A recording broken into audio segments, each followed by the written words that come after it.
Hello and welcome into another episode of the Calcio Connection podcast, connecting with you, Italian football fans from all over the world. Alex Donno alongside Jerry Mancini, and we come to you after an incredibly busy Sunday in Serie A, where all 20 teams were in action. You had Inter 6-2 winners over Crotone, staying second on the table. Roma, a 1-0 victory on a very wet, ugly pitch at the Olimpico against Sampdoria.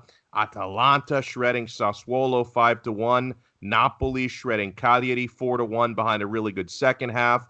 Fiorentina and Bologna played to a 0-0 draw. Genoa and Lazio played to a 1-1 draw. We'll talk about that plenty, of course. Torino finally found victory 3-0 over Parma. Torino finally broke the seal. Hellas Verona 1-0 over Spezia. Milan stayed top of the table with a 2-0 over Benevento despite playing about an hour down to 10 men. So that was impressive for Milan to get that 2-0 victory. And Juventus bounced back in style after their humiliation against Fiorentina a week and a half ago. They beat Udinese 4-1. So, Jerry, of course, you and I usually start with some combination of Inter and Lazio. You're obviously not in the best of spirits today after dropping more points than 1-1 against Genoa. Would you rather start with Lazio or start with Inter? I'll let you choose the adventure here for how we. I'll go with neither, and I'll be very unbiased, and I'll say that I'm very impressed with Milan. And you just said they were down a man for an hour, and I tweeted out that I think it's time to stop that the refs helped Milan, and another penalty they got, and I'll be the first to back them up because I heard it all season last year about Immobile getting another penalty. It's very simple. If Milan is going to gain 70% possession and continuously going to attack you in the final third, and what's going to happen may result is a penalty because they're just continuously attacking. And that's what happened yesterday against Benevento. They just continuously attacked until they got a card. And give them credit, when they were down a man, they still exploited Benevento's weaknesses.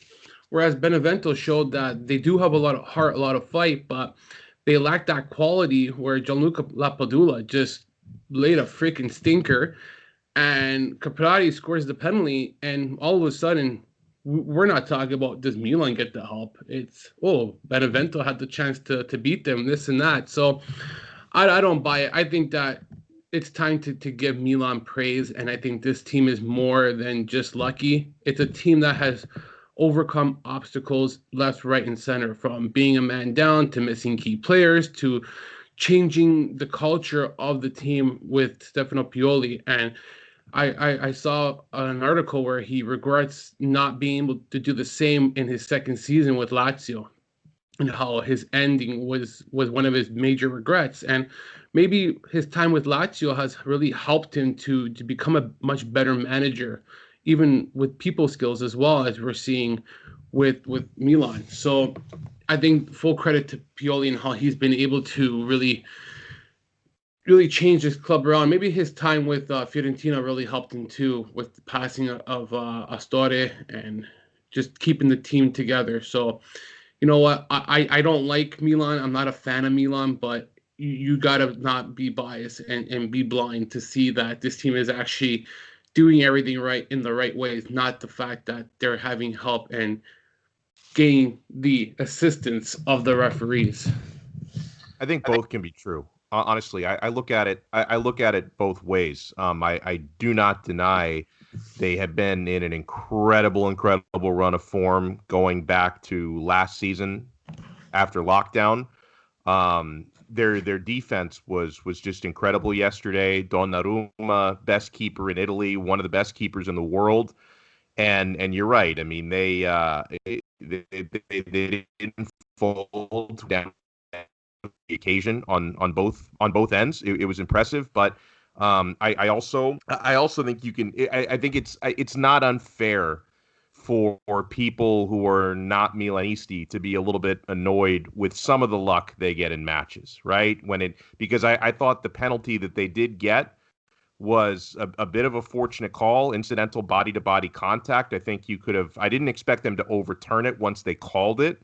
But they a little bit fortunate to get that call. And a couple minutes before that, I thought Benevento could have received a penalty kick for a clumsy tackle. Now, when Benevento did get their chance, they didn't make the PK. So I'm not going to say that that's the reason why Milan won the game, right? And yeah, I'm not here telling you that there's some sort of a Milan version of Calciopoli. That's not what I'm saying, because I know anyone who says that, the Milanisti will come back and say, well, wait, they sent off our guy. Why did they send off Tonali if the referees are on our payroll? I'm not saying that. I'm saying they have gotten some fortunate calls. But to Jerry's point, they've also made the most of it. They've made a meal of it, and they've been really, really good. And I think that you're correct what you said about everything that they've done this year. I mean, they've had to win games at times when Zlatan has been out. I mean, Zlatan currently out with injury. He was out for COVID earlier this season.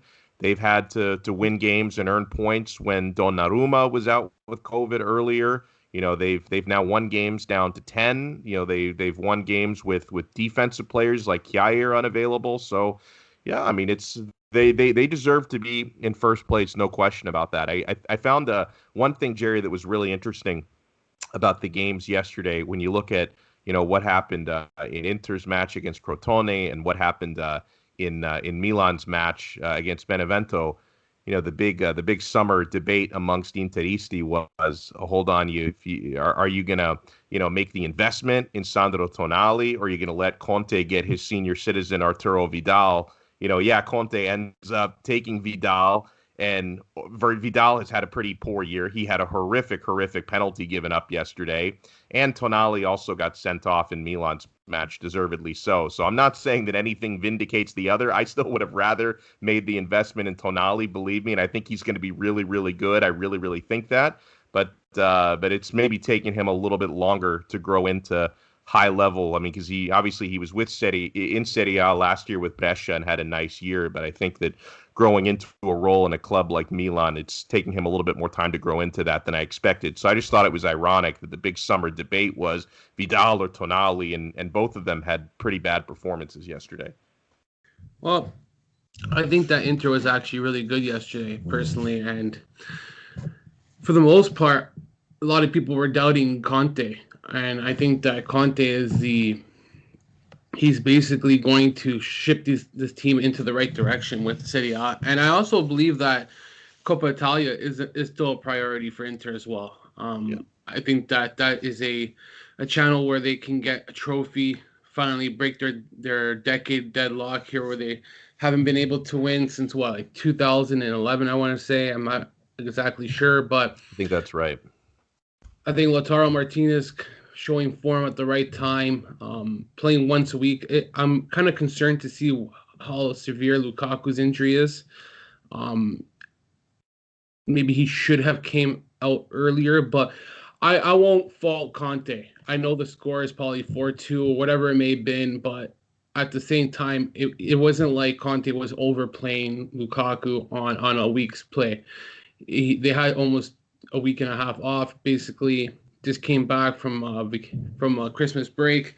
You can't really fault injuries for the manager in these games today. Maybe they could have come out a little bit earlier, considering that they're playing Wednesday and Sunday. But I think Inter has a lot of depth that can basically replace Lukaku up front on a Wednesday against Sampdoria. I know maybe people will think, well, wouldn't you rather want to play him longer against Sampdoria, not against Crotone? These are always decisions that are difficult, but I guess considering how Lautaro really looked really good yesterday, this is where you're happy that maybe if Lukaku has to miss a game, Martinez is showing a spark. He can provide that, hopefully that scoring missing that's going to be missing from Lukaku. But I think they're gelling at the right time. They looked much better in Serie A compared to what they have looked in the Champions League, and it's kind of the opposite of what Lazio has been like, where in Champions League they look like gods, and Serie A they look like unsolved mysteries, where you just don't know. You don't know what you're gonna get with Lazio, but an overall good performance. You got Stefano Sensi, who's now returned, so that gives some balance in the midfield, and our boy Arturo Vidal continues to make some really bonehead decisions. I wrote a piece and I thought that he was a good signing in the summer.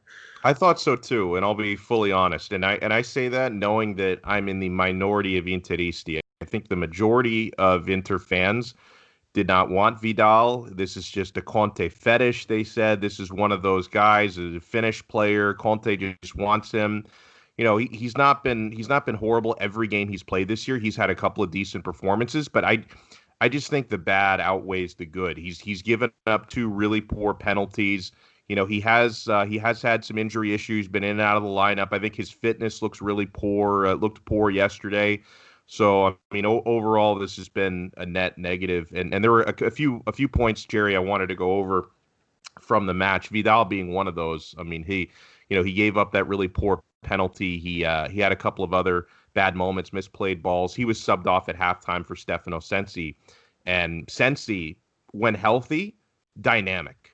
Absolutely dynamic. I mean, he completely changed the outlook of Inter's midfield when he came on at halftime. We've seen that a couple of times this year. Inter had no shortage of goal scorers yesterday. You mentioned Lautaro Martinez, who, and we talked about this in our chat, Jerry. My mush continues to work in mysterious ways because the last time we taped an episode, we had our guys Joe and Lucci on. And we were running through our teams that we support, Lazio, Inter, Napoli, Juventus, and we went through like our most disappointing players so far this year. And I named Lautaro Martinez, and disappointing because my expectation is way high, and he wasn't delivering on that. He had his best match of the year on Sunday. Scored 3 goals, really could have been 4. I mean, he got the hat trick, but he really scored 4 times. The second of those was ruled an own goal. But we didn't even realize it till halftime that had been ruled an own goal. So we really thought that Lautaro Martinez had 4 goals in the match. This was one of the rare occasions, though, where even though you had a hat-trick scorer in the game, I could argue that Romelu Lukaku was still man of the match, despite Lautaro having a hat-trick, because Lukaku, he had his hands in everything. In all the goals, he had his hands in the build-up. The goal that he scored was absolutely sublime, completely bullying a defender one-on-one before putting it in. So I thought Lukaku was tremendous. He did leave the game, as you alluded to, with a muscular injury around the 75th minute. I don't blame anybody for that. I certainly don't blame Conte for it. Now there is a question as to everyone's saying it doesn't look like it's a serious injury, but I think it's almost certain he's going to be held out of Sampdoria, at least for precautionary measures. That's the Wednesday midweek game. It looks like Alexis Sanchez is ready to return and probably play from the start in that one. I'm not expecting Alexis to be able to have 90 minutes of fitness, so you kind of have to wonder if Alexis starts and maybe plays 60, 70 minutes. Inter might change the formation and go with one striker later when they make a sub. So you would hope they have a lead by that point and can sub him off and maybe have like a 3-5-1-1 and feel comfortable about that, or something where maybe Lautaro is the only guy up front. So we'll see how that one goes. Ashraf Hakimi scored again. It's funny because Hakimi had a really, really good match. I mean, he was playing some dangerous crosses, even a couple of really good crosses to Lautaro that he couldn't quite get the end of his foot on. And Hakimi scored a beautiful goal in the 87th minute. But this is what you love about Calcio Twitter. And I do the same thing to other teams. Banter. Banter is fun. At one point in that game, Hakimi had like basically a whiff, and he kind of fell over when he was trying to play a pass and turned it over. And despite the fact that he's been really good for the last month or so and had a really good game, what do you think is the one play for Hakimi that gets circulated around Twitter? It's the really poor mistake that he had. That's the Milanisti will pass. See, you thought this guy was better than Theo Hernandez? Look, he's terrible. Hakimi sucks. Milanisti, Interisti, they're both really good. I don't know why we have to have these arguments, and I know it's fun, and I know it's Calcio Twitter, but when I see people on social media arguing to the death about who's better between Hakimi and they're both really, really good. And Theo has proven more to this point, right? Like I can confidently say that Theo Hernandez is the best left back in Serie A because we're seeing now the second year of that body of work. With Ashraf Hakimi, I know how talented he is. He's dynamic. he's really only been playing at a super high level in Serie A. He was very good at Dortmund, but in Serie A, only been playing at a really high level for like a month. But I don't know why people have to argue to the death, oh, this guy's the best and this guy sucks. Let's just agree that they're both two of the best fullbacks / wingbacks in Serie A, and we can move on from there. So yeah, so with Lukaku, I don't. He's probably not going to play against Samp. I think that his condition could be in doubt against Roma next Sunday, 6:30 a.m. Eastern time. So that's going to be a really, really important match. But yeah, I mean, Jerry, I was happy about the performance. I mean, conceding twice was annoying in this game. It was a 6-2 win for Inter. The first goal was just a defensive lapse. The second goal was the penalty. That was all on Arturo Vidal for committing a stupid foul. But as far as the attack, Inter did not struggle to score goals. Lautaro Martinez had the best performance of the season so far for him with 3.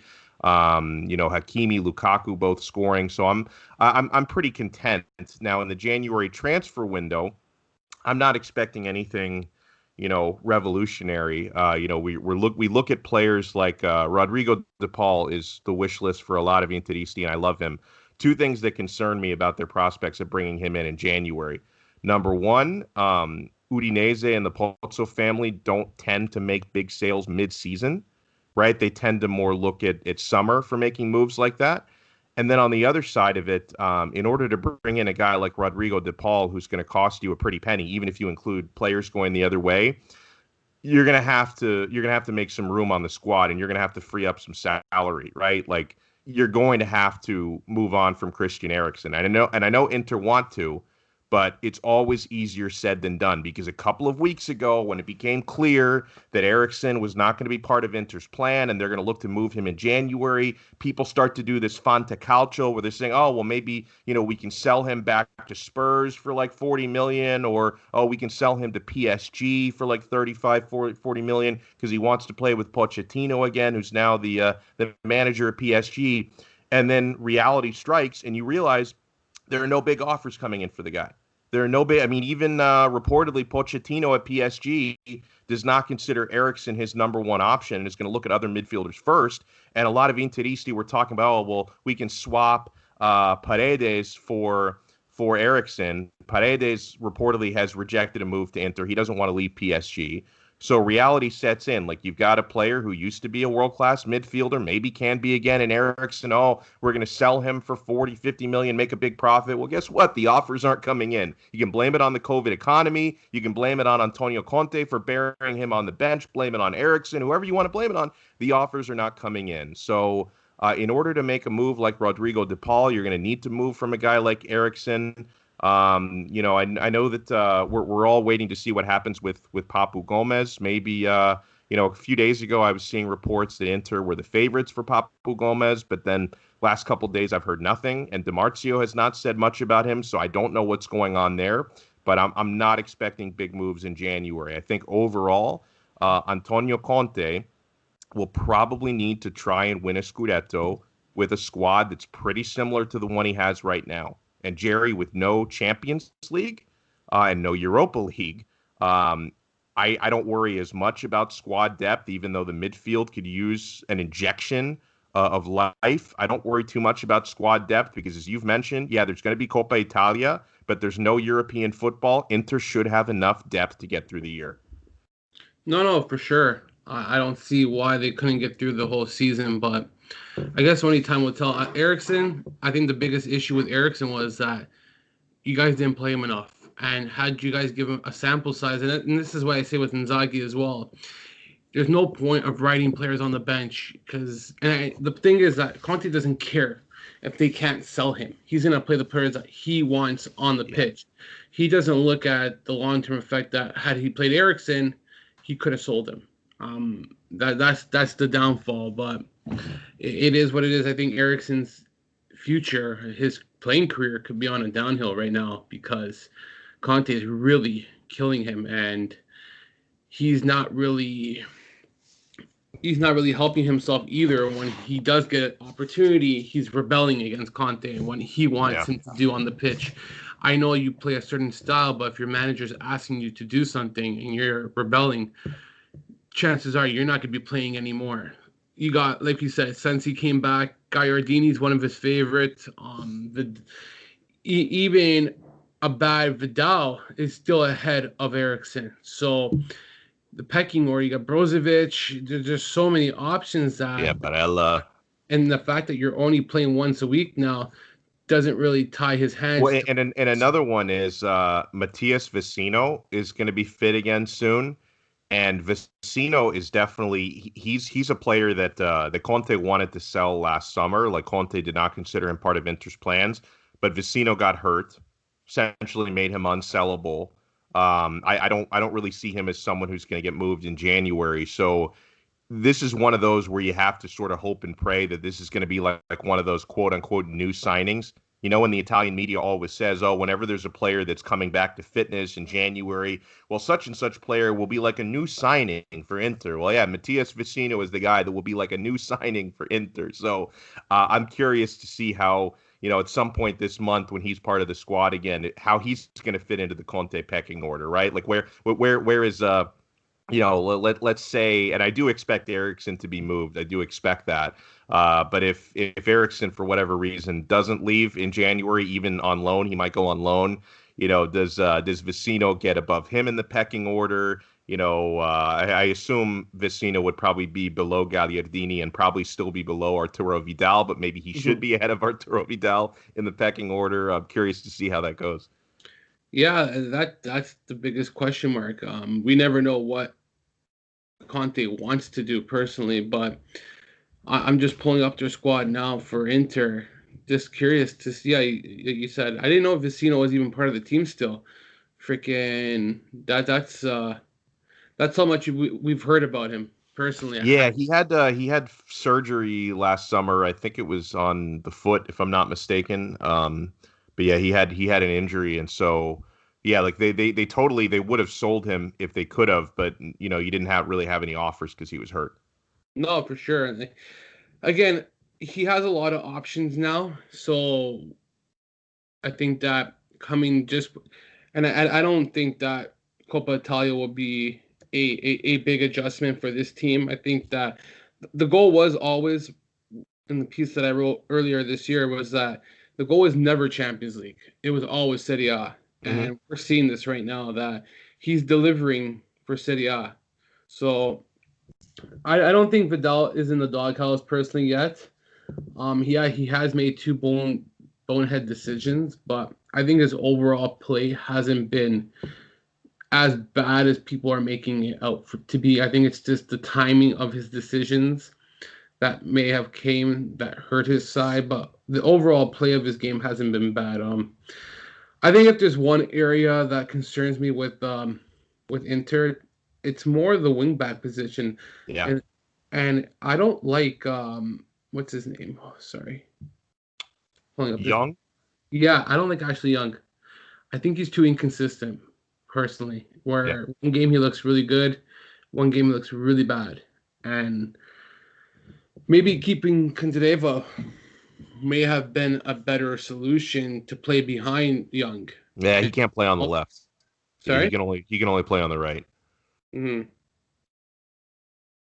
I think Darmian can supposedly play on the left, but he's been used mostly on the right. So It's been on the left. It's been primarily Ashley Young and then Ivan Perisic. Listen, Perisic been playing as a substitute to Young. Yeah, he has, and it is what he played decent against Crotone. You know, he had that patented step over that we used to see from him back in the day. But it's like, you know what you're going to get from Perisic. You're going to get occasionally a good performance. You're going to get some poor performances. He's not really a wingback. I mean, he's been used either at second striker or at wingback. He's a winger, like he's a left winger, and there's no spot for him on Conte's squad. And yeah, to what you said about Ashley Young. He's inconsistent because he's older than dirt. I mean, you cannot expect a player of his age to be able to string together 5-6 really good performances back to back. You know, he's got a great dribble. He's got a nice shot, great volley.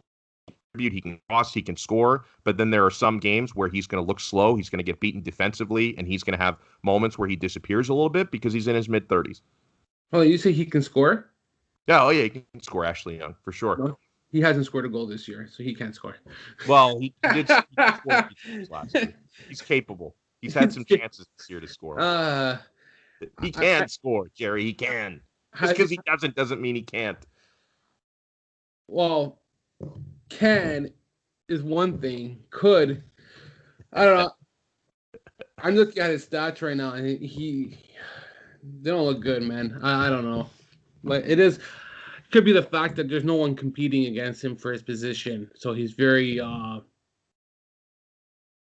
comfortable that he doesn't have to push himself to the next level. I think you always want a quality backup that there's someone always behind you and making you to play your game to another level, and that your job is not always secure. But it is what it is. Yeah, I'll say one more thing, and then I want to move on to Lazio. So far, it's been a mixed bag for the transfer window that Conte had in the summer, right? I mean, I'm happy with Hakimi, very happy. That was Inter's first big move. He was expensive. Thank you for that. I'm actually pretty happy with Matteo Darmian. He's been a really good backup and a good squad player. But, Inter, the other couple of major signings that Inter made really, you can also put in Pinamonti in that class, who's been a non-factor, and they're looking to move him on loan somewhere else again in January. So that one's not worked out either. But Kolarov, unmitigating disaster. If I never see the guy on the pitch again, it will be too soon. And Vidal has been more bad than good. So Conte's summer transfer window, it's been more bad than good so far. And I know that he was forced to make some budget type of moves because of sorry, I just knocked a flashlight over. He was forced to make some budget moves, due to the pandemic, and you couldn't make more Hakimi type investments after the pandemic struck, and Suning was trying to pinch a few pennies. But yeah, it's been a little bit rough. Oh, and actually that reminds me, I should say that there have been a lot of rumors over the past week or so about Inter's ownership looking to sell their stake. Suning never made complete sense to me, those rumors. And Suning did come out and make a strong statement against it. There's no truth to it. We're not trying to sell our stake. What they have been trying to do, and you can understand this given all the loss of revenue, they're looking for investors, right? They are looking for people to invest minority stakes in the club. They've been aggressively hunting for a new shirt sponsor because Pirelli doesn't pay shit. They're trying to get, I think Evergrande is the leader in the clubhouse, to pay a big sum for the shirt sponsors. So they are trying to get investors. They're trying to get new sponsors. There's no question. But then there were rumors that they're trying to sell the club completely. And I think the reason why those rumors came up is, and I'm not an expert on global politics, but I think the Chinese government is imposing some more restrictions on Chinese owning foreign businesses that are maybe making it, at least for the time being, a little bit tougher for Suning to invest what they want to invest in Inter. But at the same time, Jerry, this idea that right now, 2021, early 2021, Suning would be looking to sell their stake off and sell Inter, it doesn't make a lot of sense right now, right? If they were to try to do this in a year or two, when there are people back in stadiums, when sponsorship business is booming because the pandemic is behind us, God willing, the pandemic will be behind us soon, and they can actually make a profit off of Inter and they can actually maximize their investment, I could see that. Okay, if Suning starts to look at Inter like a business and not like a passion project, the way that Moratti did, back in the day, or Berlusconi at Milan, because maybe Suning looks at it more like a business, and they're entitled to that. It's a financial investment for them. This would seem like a terrible time to sell. I mean, to sell your stake right now when revenues are at their lowest, and when you're going to have to sell it for a fire sale discount price because you can't put butts in seats and you can't maximize your sponsorship dollars. This is like the worst possible time to sell a business of that size. So that's why I wasn't buying into that. But the Italian media loves to talk. They love to spread rumors. They love to create drama. So here we are. No, I don't see them selling anytime soon. I agree with you. It has to be in a time where the club is making a financial gain and they can make a profit on it. I don't think they want to take a loss if they were to sell it right now. It'd be a substantial loss, I personally think. But I'm not one to know about the numbers and everything. But sorry to go off side topic. I was pulling up stats of Ashley Young finally. The last time he had 3 goals in a season was 2013-14. Really? Yes. Overall in all competition, I'm looking at. Jesus. And his best season since is 2011-2012. First year with Manchester United, 8 goals in all competition. Sorry, Alex. What were his stats last year at Inter because he arrived in January. From January on, he scored at least 2 goals, right? 4 goals he had. Oh, 4 okay. goals in 25 matches in all competition. And yeah, maybe he's not known to be a scorer, but maybe he's more a dynamic guy who can send crosses. We should bring on Hader because he probably knows Ashley Young very well. Absolutely. Being with United for 9 seasons seems that he had the time with United, and maybe he delivered more than just scoring. So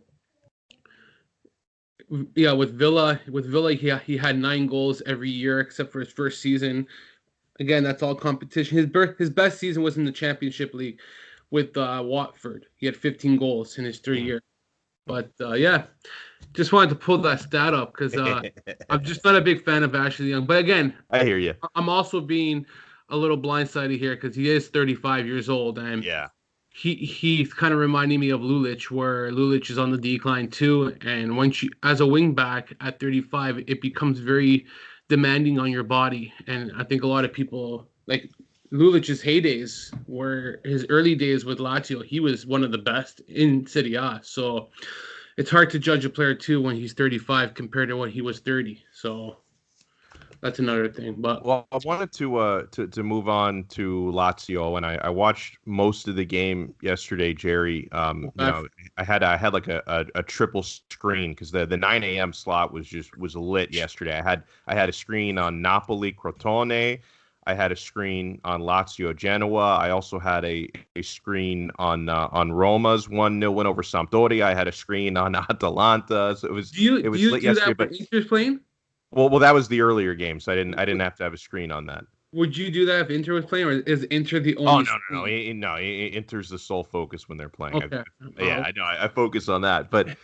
Dude, I was frustrated on Lazio's behalf because they were just really wasteful and at times a little bit unlucky in the final third. Like they really should have won that game 2 or 3-1, I thought. And so as a result of dropping points against Genoa, 1-1 finish, Lazio finds themselves in 9th place. They're a point behind Hellas Verona, 22 points. So I'm just curious, and we're not even quite at the midway point yet of the season, Jerry. But this is a time when we're 15 match days in, where you start to feel a little bit better. You get a better grasp of your team's position. So on a scale of 1 to 10, what's your concern level about Lazio? Because I know that your expectation was before the season they'd be in a Champions League spot at the end of the year. So 9th place right now, 15 match days. On a scale of 1 to 10, what's your level of concern? I'd say a 7. And I say this, and I'll keep on saying it. And I know that people are saying, well, come off the break and you got to deal with personal, like people with their character and like understand that they're not going to want to be benched off in 15 minutes into the game. It doesn't matter what they want. You need to do what's best for your team. If Luis Alberto doesn't like being subbed off at the 60th minute mark, he needs to deal with that. Like, you got a game on Wednesday, you got a game on Sunday. It doesn't matter that you want to play 90 minutes. You're going to burn yourself out by the time you get to the second game. I thought the first half, Lazio were really good. Controlled possession. They attacked. They didn't finish. That was the problem. Immobile kind of like didn't get his shot off properly. He missed the target. Credit the fact that the ball was in midair, so it was kind of hard to connect. In the second half, he sailed the ball right over the net. Last year, he would have been hitting those chances. I don't know if he's trying to do more than he should. The biggest issue I'm starting to see, our defense is really bad. Well, not bad. It looks good for 80 minutes of the game, and then I thought that Genoa didn't really have any chances yesterday. even though they were attacking in the second half. The problem was once they had their one opportunity, it was where Lazio they just broke down. Leiva I don't know what the heck Lucas Leiva was doing in the midfield. Just a really poor attempt. Because like 2 minutes later, he takes a foul and he stops the guy from going the other way. I would have preferred he had done that earlier, taking him down, and if you have to substitute him after that, because he's on a yellow and he's going to miss the next game now anyways, so I would have taken him off, bringing Escalante, would have prevented a scoring chance. The fact that he made a poor attempt, I don't like Acerbi constantly attacking up. And on that sequence now, on the counterattack, you see Acerbi where it looked like he fouled, I forgot who it was, their captain, the Genoa captain. I forget his name now. Just a blank now. Sorry, guys. But there's a foul, but the play continues. And when you go the other way, Radu is caught out of position. Luis Felipe doesn't see the guy on the left either. Like, there's a miscommunication between the two players. Sorry? Criscito. Yeah, Criscito. He follows Criscito. Acerbi. I don't like Acerbi always constantly attacking because you leave yourself wide open in the back, and it's as if no one covered him in the back end now. And as the counterattack happens, it's like 1-on-3. He gets around Lucas Leiva. I forgot who it is, sorry. And then as the player gets around Lucas Leiva, there's two defenders still back, and Luis Felipe and Radu are side by side to each other, and no one takes Matias Destro on the right side, and he's left wide open. Now, if a defender shifts to the left, all of a sudden we're not talking about one mistake. It's just poor assignments and players not doing what they're supposed to. Sorry.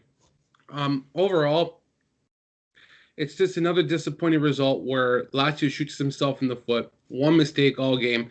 They couldn't capitalize. I thought in the last half hour, Lazio really didn't have any rhythm in their attack. They just, they had possession, but they didn't really do much in the final third. And that's where I felt a change could have been made. Lucas Leiva maybe should not have started in the second half. I don't think he's 100%. He looks a step behind now. Maybe Luis Alberto not looking as crisp in the second half, kind of starting to die down. Andreas Pereira could have came in earlier. Caicedo, I prefer Caicedo should have came off the bench instead of starting. He really struggled yesterday. He had a golden opportunity in the second half, and Lazzari makes a beautiful pass into the box, right into the 6-yard box, and you see Caicedo just take a wipeout and slip, and he just keeps on running, and I don't know why, where he just needs to position himself better. I'm not a Caicedo hater, but I do believe that he's more impactful coming off the bench. And Vedat Mariki, I personally think should have started yesterday. Now, a lot of people are going to say you hate him. Yeah, I haven't been happy with him this year, but when you're playing Genoa, Fiorentina, and Parma this week, these are the games you need to get the best out of Mariki. The guy hasn't even played more than 300 minutes yet this year. He's played maybe 10 matches where he's only started 2. We don't know what we really have. That goes along with Gonzalo Escalante, Andreas Pereira, who I mentioned earlier. Wesley Hoop maybe would have been a better option yesterday because Patrick didn't have the best game yesterday. There's just a lot of question marks where Inzaghi at the start of the year was happy with the transfer market, was happy with the players that were brought to him. And now all of a sudden, we are still in the same predicament like last year where we're playing Luis Alberto over 1,000 minutes. We're playing Sergei Milinkovic-Savic over 1,000 minutes. We're playing Ciro Immobile over 1,000 minutes. We're overusing Acerbi. Now, I have to see social media saying that our winter transfer market, our summer transfer market was a bust. How can we say it's a bust if we don't play the players that were given to us? We can't judge, we can't make a fair assessment on 10 performances where players are coming on with 10 minutes remaining. How do you get rhythm into a game with 10 minutes remaining? How do you become impactful? I always believe that within a half an hour, you need at least 30 minutes to actually make a difference in a game, not 5 or 10 minutes. I always find that like the last 10 minutes are more of substitutions where you try to kill off the game, you try to slow the game down. That's just my opinion about a last 10-minute change, or more of a defensive change where you're trying to defend the lead, say. But with the game tie 1-1 with a half an hour left, I think he should have made a change. By the time Genoa made their fifth change, Lazio had only made 2 changes and still had 3 available. We do 3 changes all at once in the last 10 minutes. Like it blows my mind. This is the one area of concern with Inzaghi, and if he can fix it, I know he's loyal to his players and he has that brand of loyalty, but he has to like drop that barrier and realize that you're not just playing Serie A like Inter. You're playing Champions League next month. Yeah. You're playing Coppa Italia this month.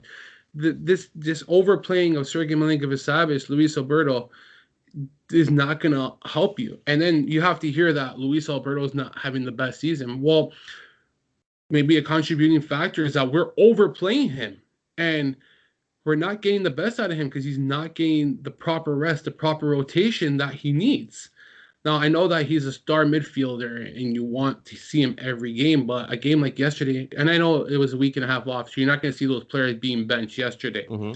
But coming off earlier in the game would have made a difference. And I think the last part is not having a proper left wing back. I think Adam Maricic has done a really good job this year, really filling the void, but not having a healthy Mohamed Fades, not having Senat Lulic around right now, and having to use Manuel Lazzari more hasn't really benefited them now. We're seeing that the wingback position may be becoming a concern because we're overplaying the same players, and if one of the 2 players are to get injured, this can be a concern because now we have to put Anderson on the left side, a player that Inzaghi hasn't been really comfortable with this season.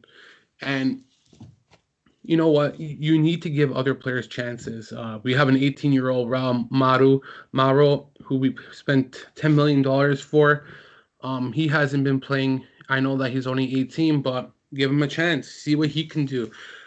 We're so predictable with our 3-5-2 that I think teams have figured out how Inzaghi is going to approach his games now. It's the same starting 11 consistently now for the last 4 years. And even when we have Akpa, who's shown signs of being a difference maker this year, the list continues. And at the end of the day, we can say that we need to buy more players in the winter transfer market.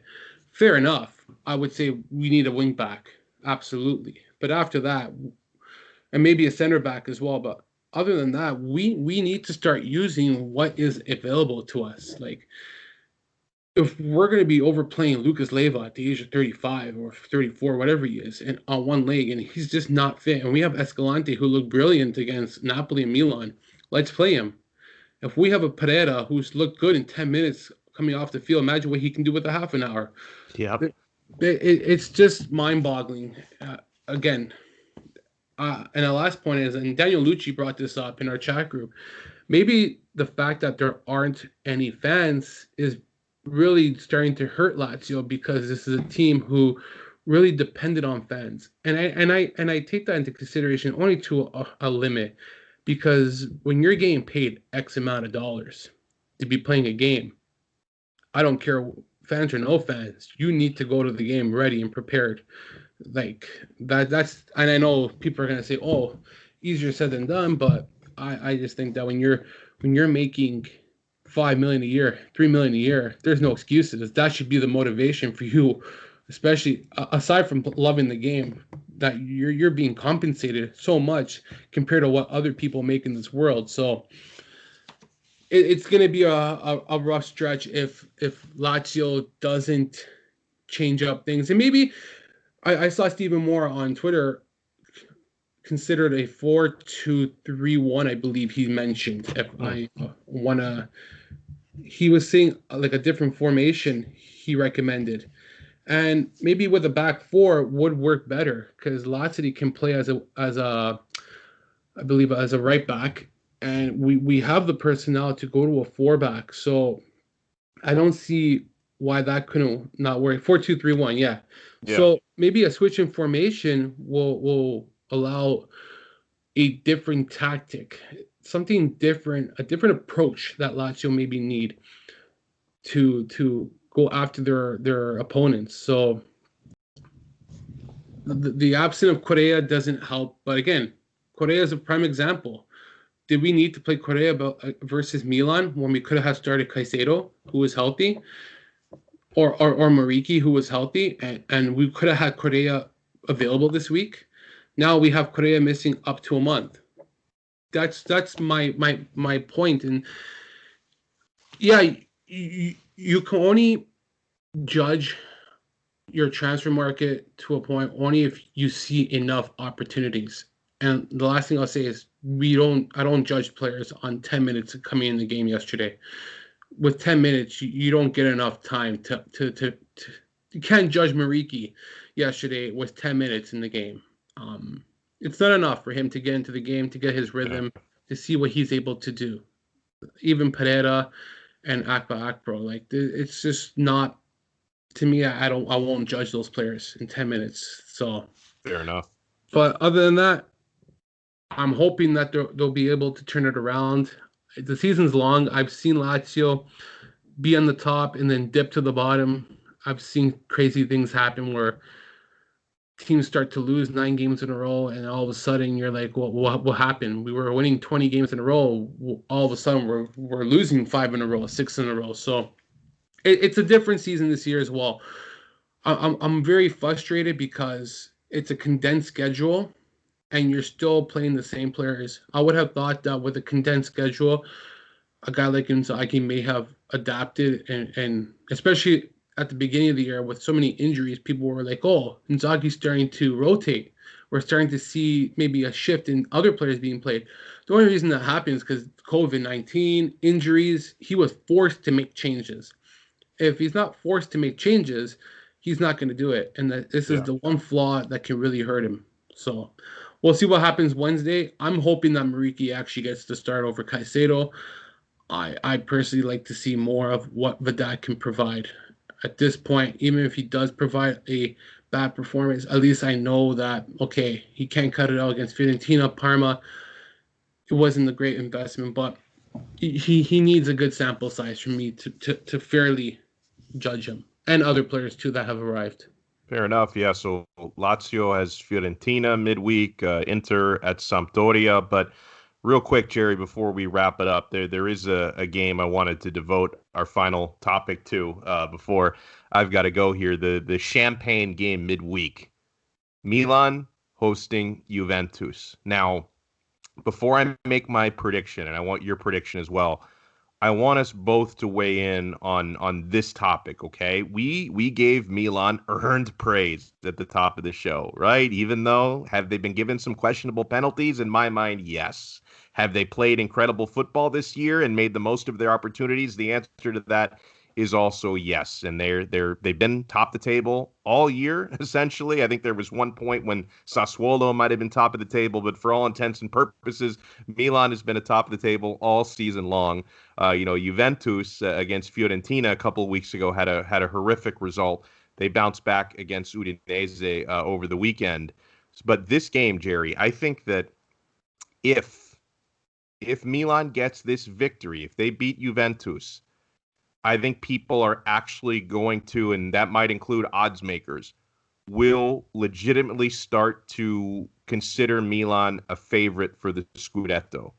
I don't know if that's a fair statement, because right now, I think the odds actually have Inter favored, because I think a lot of folks are still thinking that with Milan having such a young team and going from, a Europa League place last year, it's just hard to see them making such a big jump from whatever it was last year, 6th place to 1st place. It seems a little bit unbelievable. But if they're able to beat Juventus and look convincing doing that, I think Milan will actually become, I think a lot of folks will consider them to be a legitimate favorite, because that would be a huge, huge result for them. I'm thinking personally, I don't think Milan lose the game. I think it's going to end up being a draw. And it is a home game for Milan for whatever that's worth. With no fans in attendance, I don't know if that's a huge factor or not. Obviously, both teams in better form. Juventus bounce back with quality. I'm thinking 1-1 or 2-2 draw here. I don't think anyone's going to take all 3 points. That would still be a good result for Milan, although that may not ensure they stay in first place, because if Inter win and Milan draw, I think Inter would be either tied with them, and then they would have the advantage on a goal differential. So no guarantee Milan stays in first place. But how do you see the game playing out, Jerry? And if Milan do win, do they become legit favorites?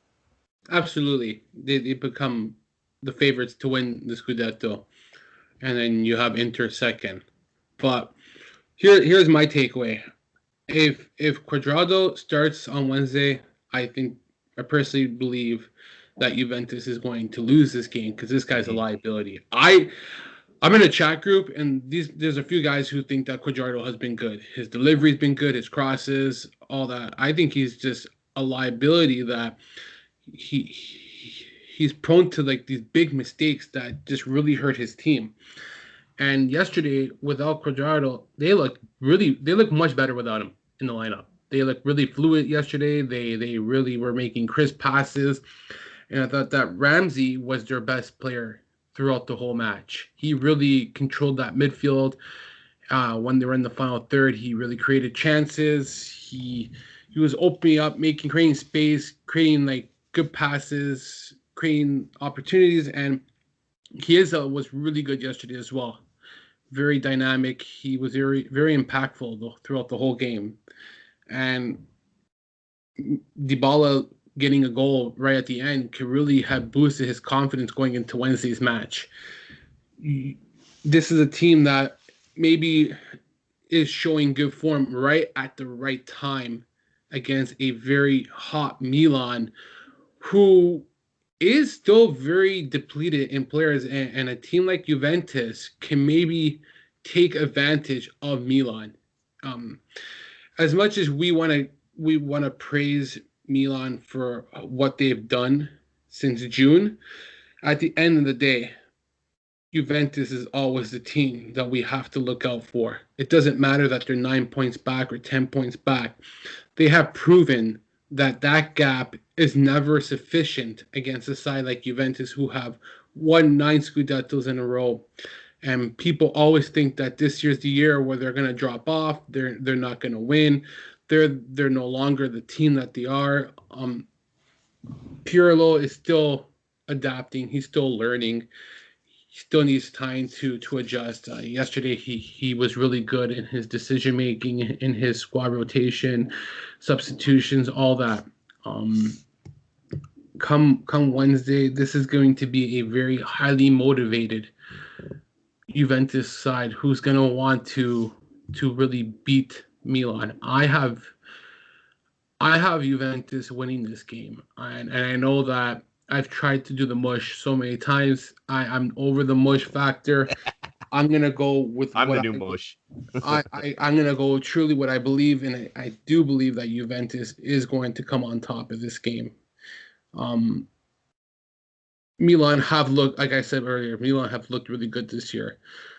I believe that a team like Juventus will take advantage of their weaknesses and their vital players that have really made a difference this year. And I know Theo Hernandez will be available come Wednesday now because he served a 1-game suspension yesterday. But there are still a lot of areas where Milan are missing players that a team like Juventus can really hurt them. Now, the problem with Juventus is that they haven't shown consistency this year. That's the one thing that concerns me, that they looked good yesterday, but they haven't been able to do that on a consistent basis under Pirlo because they're still adapting and learning and adjusting. Now, I'm hoping that Ramsey starts Wednesday, because if Ramsey starts, I think he is the major factor in that midfield alongside with Weston McKennie. Bentancur is such a liability. He scares me. Can't play defense if his life depended on it. And we'll go from there. But a lot of quality in this team. I know Alvaro Morata is going to miss the game on Wednesday, but you know what? This gives a chance to Dybala once again to get his legs going, get some more consistency, more playing time, and see what he does. But overall, I do like Juventus. See what happens, I guess, right? Well, yeah, we certainly will. So it's going to be a fun midweek round, and that'll do it for us. We appreciate everyone's support. All the kind reviews on our Twitter handle are really, really nice. Make sure to leave reviews on our podcast page as well. If you leave a 5-star rating and a nice review, it goes a long way, and we appreciate all of it. So make sure you follow us on Twitter. The show account is at CalcioConPod. Follow Jerry at jmancini8, and of course you'll see not only Jerry's food takes, the Nutella tweets have made a return, which I love, but you'll also see his takes on Lazio and the Serie A as well. Follow me on Twitter at Alex Donno, Donno spelled Donno.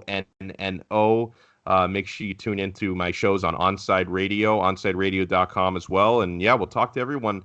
I'm sure we'll do another one this week. So we'll talk to everyone next time on another episode of the Calcio Connection podcast. Ciao.